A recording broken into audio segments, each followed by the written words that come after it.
गंगा किनारे बसा एक छोटा सा गांव शांतिपुर।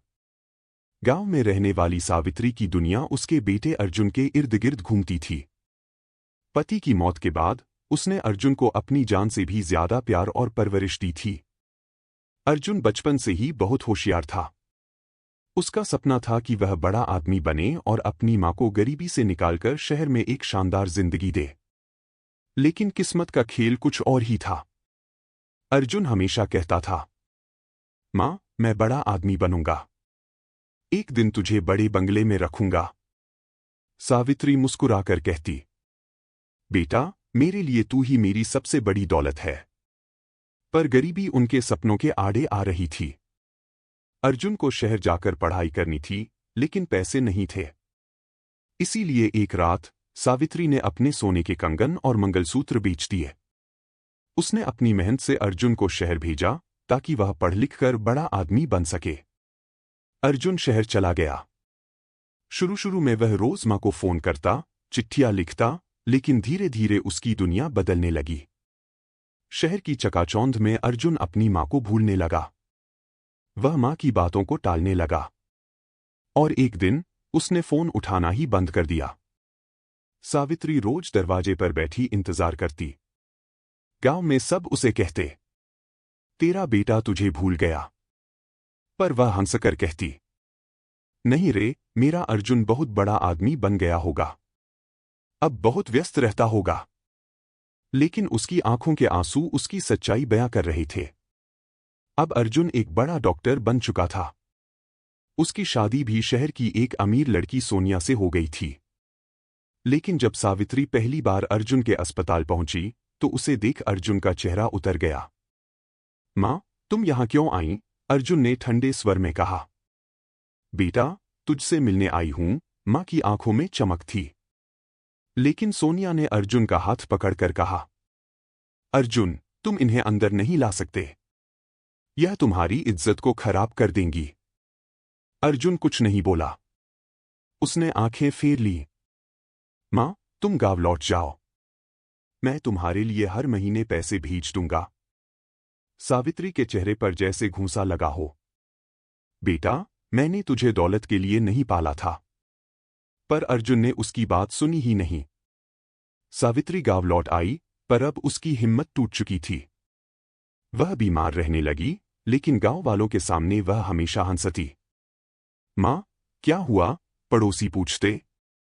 अर्जुन बहुत खुश है, मुझे और क्या चाहिए? लेकिन उसकी आंखों के आंसू कुछ और ही कहानी कहते थे। अब वह अकेले खेतों में काम करती, दूसरों के घर झाड़ू पोंछा लगाती।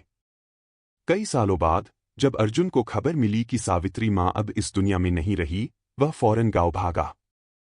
लेकिन जब वह वहां पहुंचा तो देखा गांव वाले सावित्री की चिता जलाने की तैयारी कर रहे थे। अर्जुन ने मां के पार्थिव शरीर को देखते ही चीखकर रो पड़ा, मां, मुझे माफ कर दो। लेकिन अब कोई उसे माफ करने के लिए जिंदा नहीं था। वहां के एक बूढ़े आदमी ने अर्जुन को मां की पुरानी चिट्ठी दी। चिट्ठी में लिखा था, बेटा, जब तेरा दिल करे लौट आना, मैं तुझे गले लगाने के लिए हमेशा दरवाजे पर बैठी रहूंगी। अर्जुन फूट फूट कर रोने लगा। अर्जुन अब डॉक्टर नहीं, सिर्फ एक बेटा था जो अपनी मां को खो चुका था। वह गांव में ही रुक गया। उसने अपनी मां के नाम से सावित्री अस्पताल खोला, जहां गरीबों का मुफ्त इलाज होता था। हर रात वह मां की तस्वीर के सामने बैठकर कहता, मां, काश मैं वक्त रहते समझ पाता कि दौलत से बड़ा धन सिर्फ मां का प्यार होता है। लेकिन अब बहुत देर हो चुकी थी। अर्जुन अब गांव में ही रहने लगा था। मां की तस्वीर के सामने बैठकर रोते हुए दिन गुजर रहे थे। लेकिन वह जानता था कि सिर्फ आंसू बहाने से कुछ नहीं होगा। उसे मां की आत्मा को शांति देने के लिए कुछ करना होगा। गांव के लोगों के लिए सावित्री अस्पताल किसी वरदान से कम नहीं था। अर्जुन ने ठान लिया था कि वह अब अपनी मां के अधूरे सपनों को पूरा करेगा। हर दिन वह गरीबों का इलाज करता और जब भी किसी बुजुर्ग मां को अस्पताल में देखता, उसे अपनी मां याद आ जाती। शहर में सोनिया को अब तक इस बात का कोई अफसोस नहीं था कि उसने अर्जुन को उसकी मां से दूर कर दिया था। लेकिन जब उसने सुना कि अर्जुन शहर छोड़कर गांव में रहने लगा है, तो उसे झटका लगा। एक दिन वह गांव पहुंची। अर्जुन उसे देखकर चौंक गया। अर्जुन, तुम्हें क्या हो गया है? तुमने अपनी पूरी जिंदगी गांव में बर्बाद कर दी।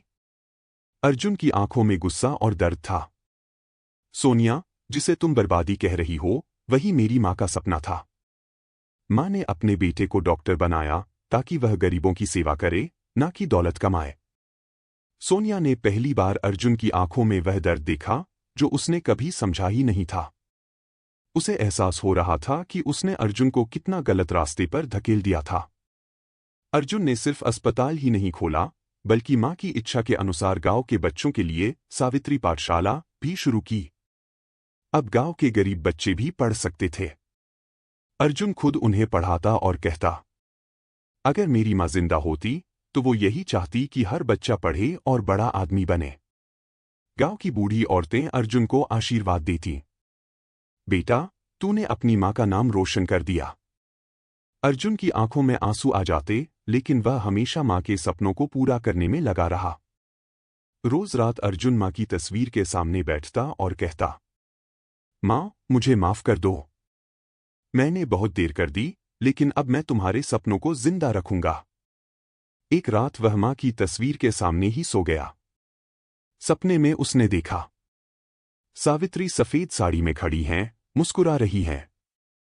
बेटा, तुझे माफ कर दिया। तूने मेरी आत्मा को शांति दे दी। अब मैं तुझसे खुश हूं। अर्जुन की आंखें भर आईं। उसने मां के चरणों में गिरकर रोना शुरू कर दिया। जब वह नींद से जागा तो उसकी आंखों में सुकून था। पहली बार उसे लगा कि मां सच में उसे माफ कर चुकी है। अर्जुन अब एक बेटे से ज्यादा एक सेवक बन चुका था। उसने अपने जीवन को पूरी तरह मां की याद में समर्पित कर दिया। गांव के हर बुजुर्ग में अब अर्जुन को अपनी मां दिखती थी, हर गरीब बच्चे में वह खुद को देखता था। अब उसकी जिंदगी का सिर्फ एक ही मकसद था, मां का कलेजा जिंदा रखना। सीख, मां के सपनों को जिंदा रखना ही उसकी सच्ची सेवा है। अगर मां के रहते उसकी कद्र नहीं की, तो जिंदगी पछतावे में ही गुजरेगी। सिर्फ पैसा कमाना ही जीवन का मकसद नहीं, बल्कि अपने लोगों की सेवा करना असली सफलता है। अगर आपको यह वीडियो पसंद आई हो, तो हमारे चैनल को सब्सक्राइब करें। धन्यवाद।